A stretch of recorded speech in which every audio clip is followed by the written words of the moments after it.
The film opens by showing the daily life of Akash, a man who enjoys practicing the piano and pretends to be blind to sharpen his artistic instincts. At first, there is nothing unusual about Akash's life. Until one day, he almost accidentally gets hit by a girl named Shoppy. After discovering that Akash is good at playing the piano, Shoppy takes him to her father's cafe to become a piano player there. This act of kindness by Shoppy seems to make Akash curious about her true self, so when she goes home, Akash hurriedly removes the lenses that cover his eyes to see her. From then on, Akash no longer wears the lenses that block his vision, so he can better steal glances at Shoppy. Unexpectedly, this decision by Akash becomes the beginning of danger for him. While he is working at Shoppy's father's cafe, he is approached by an old artist named Pramod.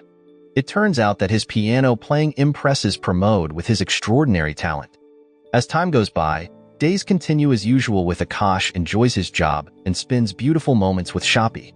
Until finally, Pramod invites him to play the piano at his house to celebrate his wedding anniversary. The next day, Akash goes alone without being accompanied by Shoppy, heading to the address given by Pramod by rickshaw. Initially, Akash is greeted by Pramod's young and seductive wife named Simi with rejection. But to avoid suspicion from her neighbors, Simi eventually allows Akash to enter, after ensuring that he is truly blind. Upon entering, Akash immediately plays the piano. However, he was immediately terrified when he saw a severed human leg covered in blood on the floor. Because of this, Akash then asks to be taken to the toilet to calm himself. But in the corner of the room, there is already a man with a thick mustache holding a weapon. Even though he is terrified, Akash has to endure all the horror he knows rather than getting shot on the spot. Before Akash arrived, Pramod, who wanted to give a surprise, was instead shocked first when he saw Simi cheating with a policeman named Mano. Since he had been discovered, Mano shot and killed Pramod. Not long after, Akash continues to play the piano, accompanying Mano and Simi as they wrap Pramod's body in a suitcase. This incident seems to put Akash in a dilemma about whether to report what he saw or not, as it feels too risky because he would have to reveal his disguise all this time. However, Akash still goes to the police station and instead meets Mano, because he serves as the police chief there. In the end, Akash makes an excuse by reporting his missing cat. At that moment, Mano, who had become suspicious, went to Akash's house to confirm that he was truly blind. The next day, Akash tries to act as if nothing happened by working at the cafe. But Simi starts monitoring him, fearing that he will reveal the truth about what really happened. At this point, the news on television has already reported Pramod's death during his journey carrying money, leading to the assumption that he was robbed. Meanwhile, Mano cunningly accuses someone else of stealing Pramod's watch. However, Pramod's unusual death makes the police continue their investigation, calling Akash, who had met him. At that moment, Akash imagines himself telling everything that happened to the police, but it's futile because he cannot testify. At the funeral, Simi was seen pretending to be sad while shedding fake tears in front of everyone. However, among them was one of Pramod's neighbors who knew her lie, as the old woman reported to a police officer that she had seen a third person in Simi's house. Unfortunately, she doesn't remember the characteristics but can identify the person if she sees them. Because of this, the policeman shares the neighbor's testimony with Mano, which shocking him as someone had noticed his presence at Simi's house. Knowing she is facing another danger, the cunning Simi finally takes action. On that day, Simi instructs her stepdaughter, Donnie, to go buy medicine, while she goes to meet the neighbor who informed the police about another guest at her house that day. Upon meeting the neighbor, Simi immediately eliminates the old woman by pushing her out of the window. But, as Simi pushes her neighbor, Akash suddenly arrives from the elevator and once again accidentally witnesses her crime. Akash sees Simi right at the moment she commits the murder. However, the old woman's death is ruled as a sudden death, so Simi remains safe as long as Akash keeps silent. Additionally, the police had ruled the death as an accident after the neighbor claimed to have slipped and fallen from the balcony.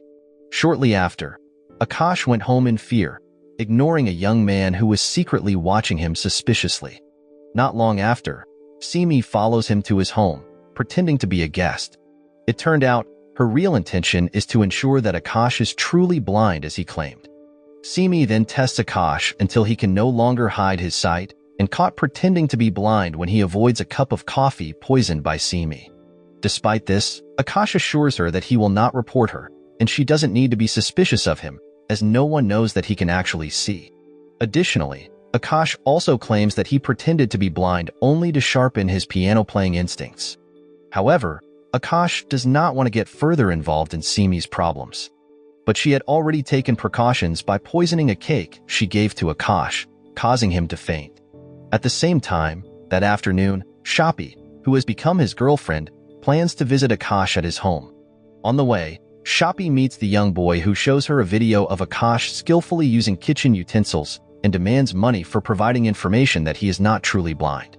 Growing more curious, Shapi rushes to meet Akash, but she is shocked to be greeted by Simi, who is barely dressed, while Akash lies unconscious on the bed. Feeling betrayed and believing that Akash has deceived her and cheated, Shapi becomes furious and leaves, firing Akash from her father's cafe. That night, Akash regained consciousness from his faint, but he was shocked to find that both his eyes had been damaged by Simi until he was completely blind. Akash also called Shapi, but couldn't say anything. Because of this, Akash could only cry bitterly, lamenting his fate after losing both his love and his sight. However, his misfortune didn't end there. When Akash was about to leave his house, Mano had sneaked in and tried to kill him after having a fight with Simi. With all his strength, Akash escaped the murder attempt, running through the streets blind. The next day, Akash woke up in a hospital bed after being helped by his regular rickshaw driver named Morli. At that moment, Akash was examined by a doctor named Swami, and he immediately asked for a specialist doctor to cure his damaged corneas. Unfortunately, bad luck struck him again. Now completely blind, Akash didn't know that Morli and his older wife, Saroja, planned to harvest and sell his kidneys. Initially, Akash was unaware until Swami accidentally mentioned it, causing him to rebel and end up being sedated. Fortunately, Saroja suddenly canceled the plan to sell Akash's kidneys, thinking he had a sixth sense after Akash accidentally mentioned the god tattoo on her hand. Saroja believed it would be better to let Akash live, as he might bring them good luck. In reality, Akash had previously seen the tattoo on the arm of his regular rickshaw driver's wife. In the end, the four of them decided to work together to make money and sell organs. Sometime later, Akash returned to Pramod's house to teach Donnie to play the piano and also to say goodbye before leaving for London to escape the drama he had experienced. Seeing Akash there, Simi called Mano, who was ready in the forest to eliminate him. On the way back, Akash carried out the plan by asking Simi for money for his eye surgery, saying he would then settle in London. However, Simi didn't give him the money until they were intercepted by Morli's rickshaw, which immediately kidnapped Simi.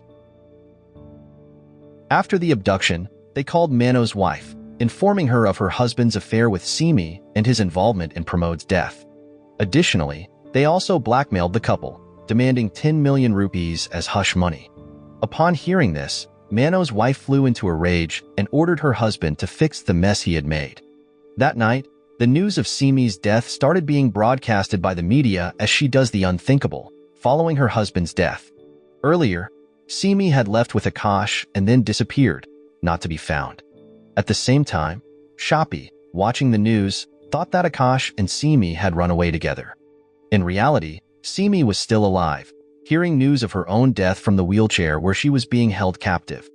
At that moment, it seemed that Simi was being prepared for organ harvesting, as Swami was seen taking blood samples to find a match for his patients. Moreover, they recorded her confession about her affair with Mano. Eventually, Simi had no strength to fight back and screamed in despair. The next day, the four of them planned to take money from Mano. However, Saroja and Morli betrayed Akash by tying him to a wheelchair and locking him up with Simi. Realizing that Akash had been deceived by his own partners, Simi tried to persuade him to cooperate, where she also convinced Akash to remove the cover from his eyes so that she could guide him to escape from the warehouse. While Akash and Simi were locked in the warehouse, Morli and Saroja went to collect the money from Mano. However, Morli was not quick enough and was shot multiple times, bleeding heavily. Morli then contacted his wife, who cleverly stopped the elevator, trapping Mano inside. After dealing with Mano, Saroja quickly took Morli away in their rickshaw. But by the time they reached the hospital, he had lost a lot of blood. Back to Akash and Simi, where she managed to convince Akash to remove the cover from his eyes. However, Akash fell into another trap set by Simi, who then escaped. At that moment, she did not help Akash but instead attacked him. Not long after, their fight was interrupted when Simi saw Swami, who had taken her blood sample earlier. She then attacked the doctor, while Akash decided to save Swami. Meanwhile, Morley could not be saved despite Saroja's desperate pleas, even opening her bag to reveal that it contained counterfeit money. Instead of the luck and wealth she hoped for, Saroja was offered to donate her now-dead husband's organs. At the same time, Akash and Swami were on their way to meet the organ recipient, with Simi in the trunk. But Akash seemed to oppose to this plan, feeling it was too cruel. However, Swami tried to convince Akash that this could save a child's life, especially since Simi would eventually die anyway. Fast forward, 2 years later in Europe, Shoppy is seen walking and accidentally meets Akash performing at a cafe. After Akash finished his performance, they chatted, during which Sophie still believed that Akash was deceiving everyone with his blindness experiment. Eventually, Akash explains everything that happened to him, including what transpired with Swami that day. At that time, their car had stopped because Swami was about to inject Simi with a sedative again. However, he was harmed by Simi, who had regained consciousness and was now in the driver's seat. Initially, Akash still thought that Swami was sitting beside him and begged not to kill Simi and sell her organs. Additionally, Akash also said that he wouldn't tell anyone. But he was shocked to hear Simi's voice telling him to get out. Unexpectedly, Simi intended to end Akash's life by running him over. But from a distance, a stray shooter caused a rabbit to jump, making her car swerve, roll over, and explode. Since then, Akash went to London to start a new life. After finishing his story, Akash and Shoppy seemed to part ways. Shortly after, a staff member handed Akash a cane with a rabbit motif. Upon seeing this, Shoppy regretted why Akash didn't let Swami use the evil Simi as a donor, especially since he could have used Simi's corneas. Without giving any answer, Akash just walked away. But along the way, he hit a can with his cane, subtly indicating that he was no longer blind. Moral lesson from the story: never pretend to be blind to sharpen your piano skills, or you might end up in a crazy organ harvesting adventure. It turns out, faking blindness doesn't make you a better pianist, just a better target for criminals.